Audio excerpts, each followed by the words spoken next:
Assalamualaikum. Baik, disebabkan ramai bertanya, hari ini saya nak share satu topik, iaitu apakah yang dinamakan tanah freehold dan juga leasehold.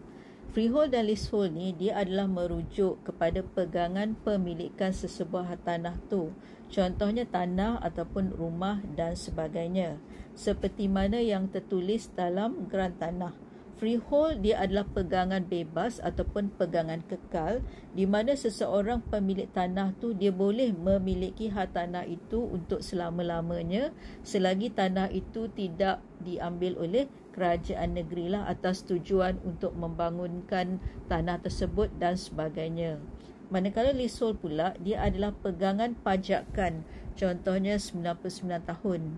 Di mana leasehold ni dia memang ada tempoh yang tertentu, tapi jika tempoh itu telah tamat, maka pemilik bolehlah pergi ke pejabat tanah memohon untuk melanjutkan tempoh tersebut.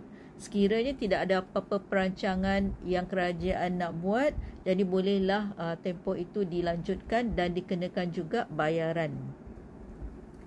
Tanah freehold ni pula dia biasanya mempunyai nilaian yang lebih tinggi lah berbanding leasehold, sebab tanah freehold ni dia tidak ada tempoh tertentu kan seperti mana leasehold.